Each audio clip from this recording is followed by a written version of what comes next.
ภาพบรรยากาศสุดยอดพี่น้องอะไรอันนี้อาหารเสริมเลย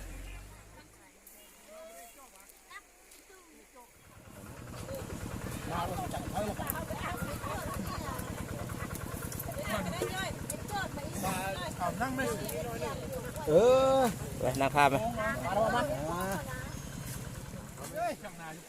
มาเลยเนินนี่วะเอาเลยสาวมาอันเร็ว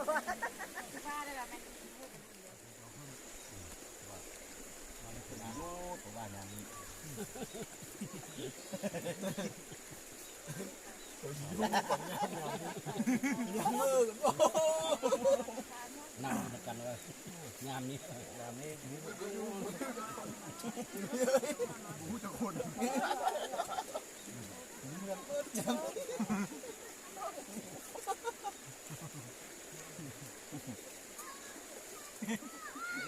หน้าบุญเลยนะว่าบุญกับปาน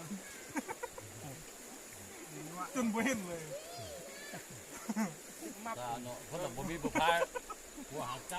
บเขาเล่นหัวพุทธแต่ของเขาเนี่ยผู้เฒ่าฟังเพลงอันเลยซ้ำ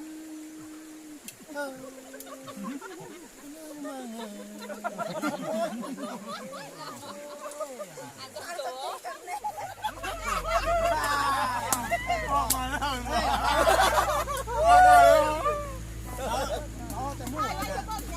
บอกออกมาแล้วหมอมึงแห้งอ่ะซื้อบอลน้ำก้อนอ่ะก้อนแบบ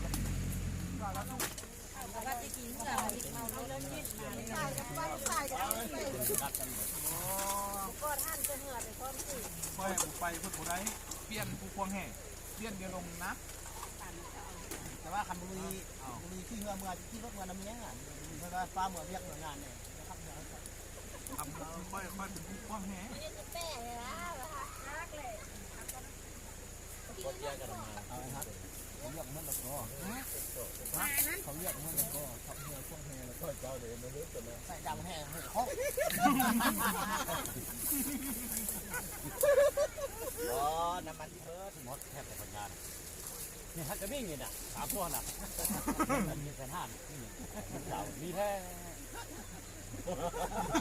เดี๋ยวก็ไปเบิ้งบดินน่ะไปนั่งท่าเบิ้งน่ะหาความพูดคือที่บ้านเราก็ไปโดนแล้วนี่จะโดนแล้วมันล่อเบิ้งหูวัดได้ถึงบ่ต้องกับบ้านหรอกนี่เนาะเอาเหือลงไป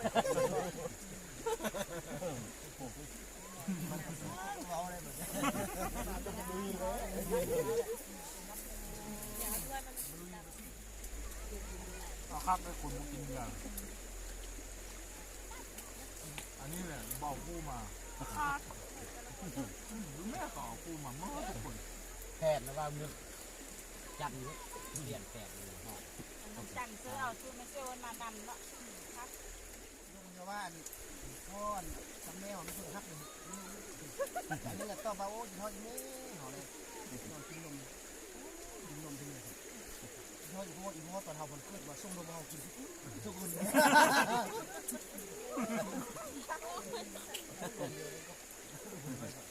ว่าเฮาฮักจริง